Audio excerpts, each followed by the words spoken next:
The man who had everything and walked away. There was once a man who had everything the world could offer, not just enough, but more than most people could ever dream of. Wealth, power, luxury beyond imagination. His life looked perfect. No struggle, no uncertainty, no fear about the future. From the outside, he was the definition of success. But one day, he did something that shocked everyone around him. He walked away from all of it, not because he lost it, not because he failed, not because life turned against him, but because he realized something far more unsettling. None of it could truly make him happy. Think about that for a moment. If you had everything, would you actually feel at peace? What this man discovered next didn't just change his life. It quietly changed the lives of hundreds of millions of people for over 2,000 years. And tonight, we're not just talking about Buddhism. We're exploring a way of seeing life that might gently change the way you see your own. Most people think Buddhism is a religion, but what if it's something deeper than that? Not something you believe in, but something you understand. Buddhism began over 2,500 years ago from a single word, Buddhi, meaning to awaken, not to worship, not to blindly believe, but to wake up, to see reality clearly, without illusion. For many people, Buddhism isn't just a religion, it's a philosophy, a way of living, a way of understanding your own mind. And at its core, it's surprisingly simple. Live with integrity, stay aware of your thoughts and actions, and slowly develop wisdom.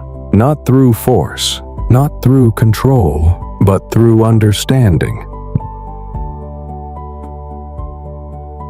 And maybe that's why, in a world that feels more chaotic than ever, more and more people are turning toward it. Look around. We have more technology, more comfort, more convenience than any time in human history. And yet, people feel more anxious, more lost, more overwhelmed than ever before. So the question becomes, why?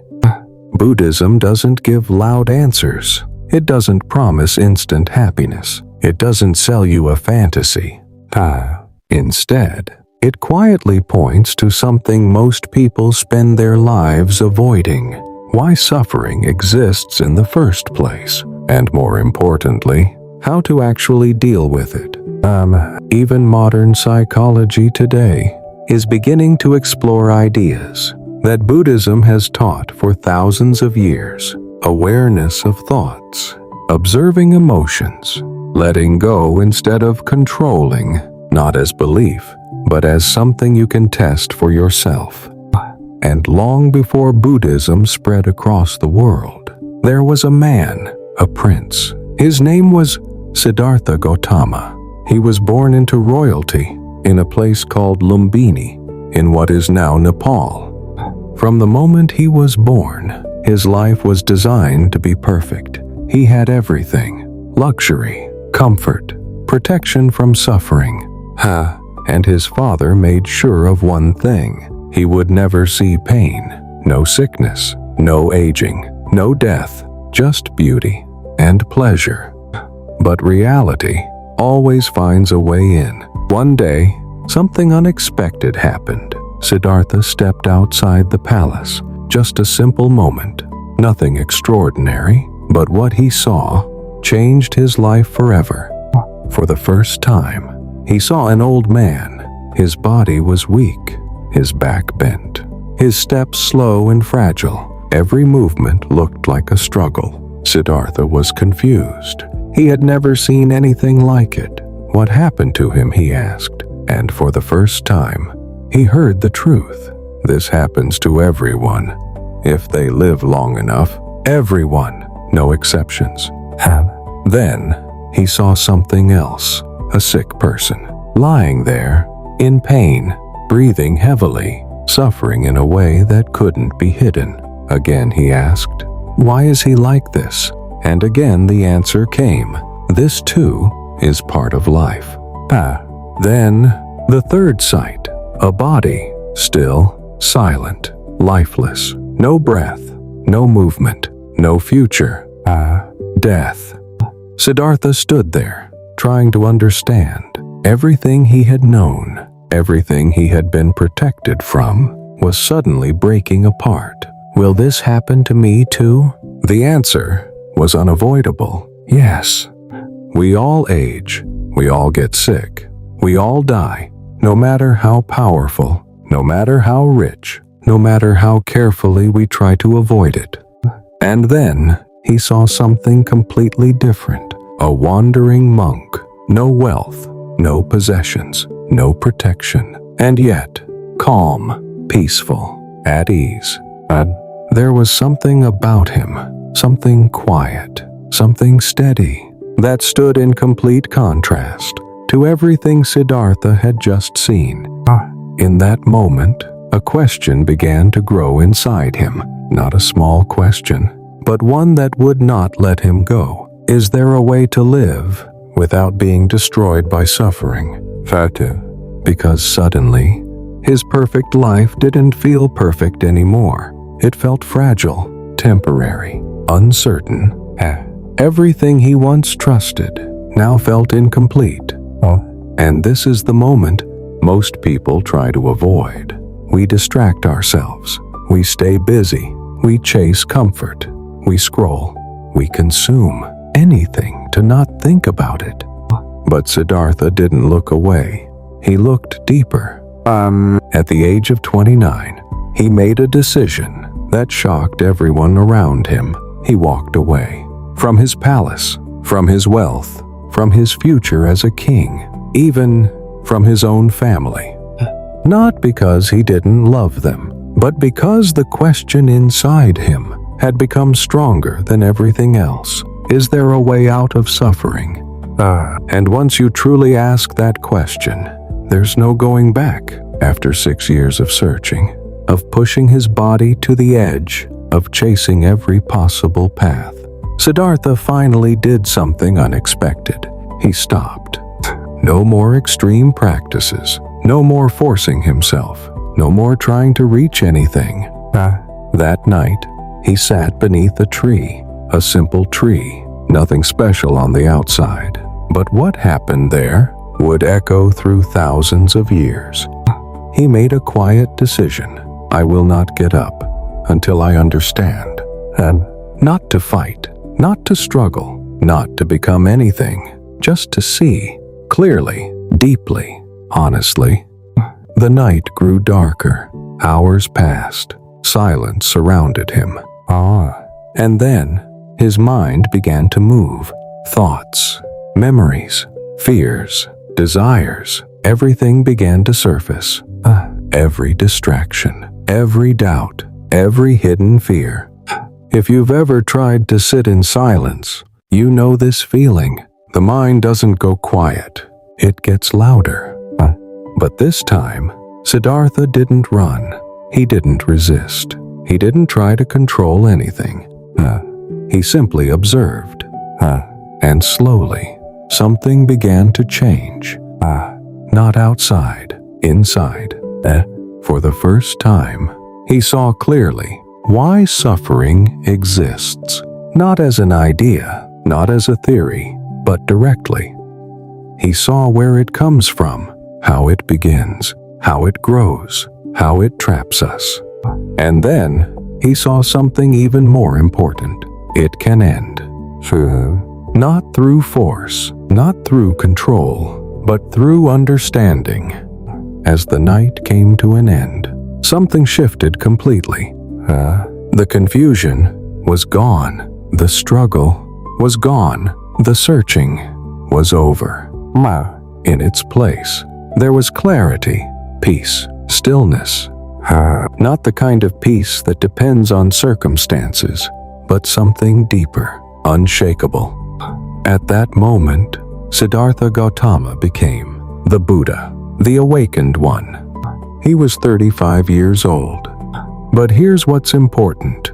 He didn't become a god. He didn't gain supernatural power. He didn't become something other. He simply woke up. Woke up to reality as it truly is. And from that moment forward, he made a choice not to keep this insight for himself, but to share it. For the rest of his life, he walked from place to place, teaching, explaining, guiding others, not asking them to believe, but inviting them to see, because what he discovered was not something special to him. It was something available to anyone willing to look deeply enough.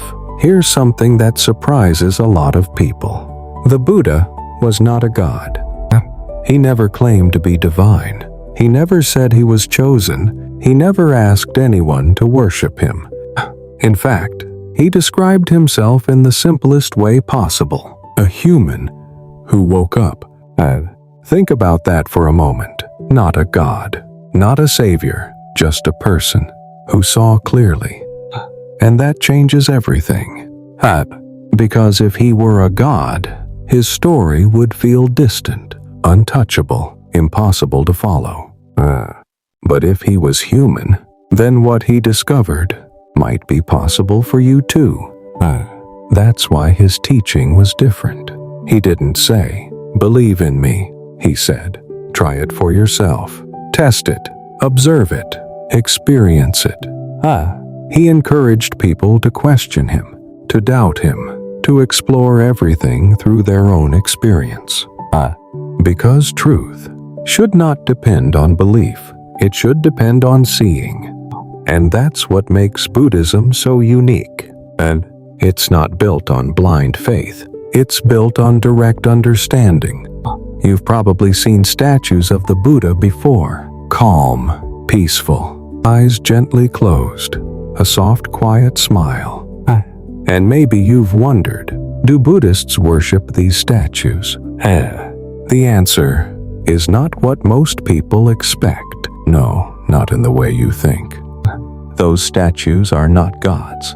They're not something to pray to. They're not something to fear. They are reminders. Reminders of peace, awareness, compassion, a reflection of what is possible within you. When someone bows in front of a Buddha statue, they're not asking for something. They're expressing something: gratitude, respect, and a quiet intention to become better, to become more aware, more kind, more present. Now here's a question many people think about, but rarely ask out loud. If Buddhism is so powerful, why aren't Buddhist countries the richest? It's a fair question, but it reveals something deeper. Because Buddhism never promised wealth. It never said, "Follow this, and you'll become rich." Instead, it teaches something much more uncomfortable. Wealth does not guarantee happiness, and poverty does not automatically mean suffering. You can have everything and still feel empty. You can have very little and still feel peace. Because Buddhism is not about controlling the outside world. It's about understanding the inside. And once you see that clearly, your priorities begin to change. What you chase, what you hold on to, what you believe will make you happy, all of it starts to shift. After his awakening, the Buddha didn't teach something complicated. He didn't create a system full of rituals or rules. Instead, he offered something incredibly direct, a framework to understand life, simple but powerful enough to change how you see everything. It's called the Four Noble Truths. Not beliefs, not commandments, but observations, things you can see for yourself if you're willing to look honestly. Let's go through them slowly. Truth number 1. Life contains suffering. This doesn't mean life is only pain. It's not pessimistic. It's realistic. Suffering is part of life. We all experience pain, aging, illness, loss. But it goes deeper than that. Even in good moments, there's something subtle, a quiet tension, a feeling that something isn't fully complete.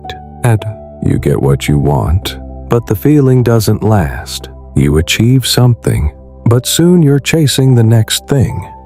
That subtle dissatisfaction is also part of suffering. And instead of denying it or distracting ourselves from it, Buddhism begins by acknowledging it clearly, honestly, without running away. Because you can't solve a problem if you refuse to see it. Truth number 2. Suffering comes from desire. Now this is where it becomes uncomfortable. Because the problem is not the world, it's our attachment to it. We suffer when we want things to go our way. We expect people to behave a certain way. We chase outcomes we believe will complete us. Wow. And even when we get what we want, it doesn't last. The excitement fades, the satisfaction disappears, and then we want something else. Desire creates more desire. It's a loop, endless. Not because wanting is wrong, but because we expect it to give us something permanent. In a world that is constantly changing. Truth number 3. Suffering can end. This is the turning point. Because Buddhism doesn't just describe the problem, it offers a way out. If suffering comes from attachment, then freedom comes from letting go. Not giving up life, not becoming empty, but releasing the grip. Letting things be as they are, letting experiences come and go without clinging to them. And when that happens, something unexpected appears. Peace. Not because everything is perfect, but because you're no longer fighting reality. This state is called nirvana. Not a place, not something far away, but a deep inner freedom from constant struggle. Truth number 4. There is a path, and this is where everything becomes practical. Because ending suffering is not random, it's a path. A way of living, a way of thinking, a way of seeing. This path is known as the Noble Eightfold Path, and not rules to follow blindly, but a guide to live with awareness. It can be understood in 3 parts. There's a simple idea that quietly explains more about life than most people realize. Karma. Not as punishment, not as reward, but as a law, a natural process. Cause and effect. Every action you take, every word you speak, even every intention you hold, creates a result.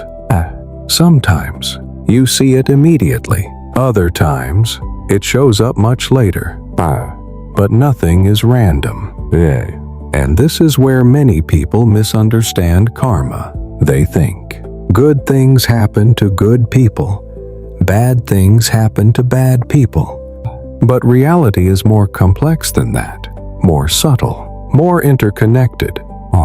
Karma is not about judgment, it's about patterns. The patterns you repeat, the habits you build, the way you think, the way you react, all of it shapes your experience of life. That's why 2 people can go through the same situation and feel completely different inside. One feels anger, the other feels understanding. Same world, different mind. And here's the most important part. You are not trapped by your past. Because karma is not fixed, it's constantly unfolding. Every moment, you are creating your future. Through what you choose, through how you respond, through how aware you are. Now let's go deeper. In Buddhism, wisdom is not about collecting information. It's not about reading more books or knowing more concepts. It's about seeing clearly. Seeing that, everything changes. Nothing is permanent. Nothing truly belongs to us. And when you truly understand this, not just intellectually, but deeply, something begins to loosen. The need to control, the need to hold on, the need to make everything stay. Because you start to see life doesn't work that way. And instead of fighting reality, you begin to move with it. But here's something crucial. Wisdom alone is not enough. Because without something else, it can become cold, detached, even distant. That something else is compassion, not pity, not feeling sorry for someone, but understanding, deep understanding. Because when you truly see your own struggles, your own fears, your own patterns, you begin to recognize them in others. Their anger, their confusion, their pain. And instead of judging, something shifts. You respond differently, with patience, with kindness, with care. Not because you're trying to be a good person, but because you understand. And that's the balance Buddhism teaches: wisdom and compassion. Not one without the other.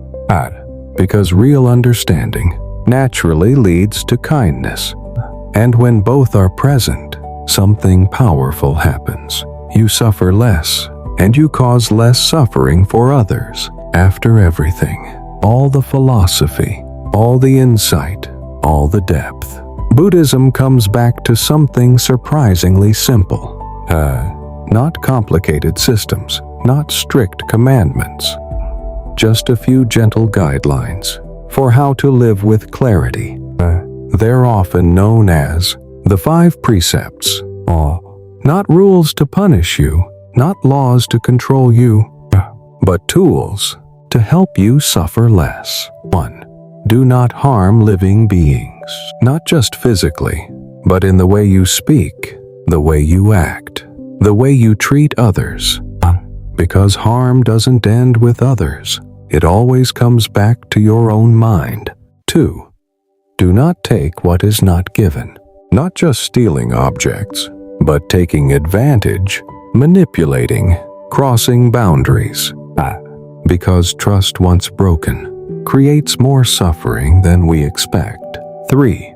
Avoid harmful desires, not desire itself, but the kind that leads to attachment, obsession, or harm. The kind that never feels like enough. 4.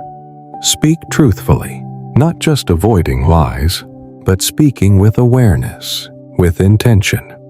Words can heal, or they can quietly destroy. 5. Avoid substances that cloud the mind, because clarity is everything. And when the mind is unclear, every decision becomes weaker, every reaction becomes automatic. And suffering increases without you noticing. These aren't restrictions, they're protections. Not for society, but for your own inner peace. So after everything we've explored, a deeper question remains. What is Buddhism, really? Is it a religion, a philosophy, a lifestyle? Maybe it's something simpler than all of that. A mirror. A mirror that shows you how your mind works, how suffering begins, and how it can end. The Buddha didn't give you something to believe in. He gave you something to explore, to test, to experience. And maybe tonight, you don't need to change your whole life. Maybe you just need to pause. Take a breath, slow down, and gently ask yourself, what am I holding on to right now? And just for a moment, what would it feel like to let it go? If this brought you even a small sense of peace, stay here for a moment, breathe, relax. And when you're ready, there's always another step on the path.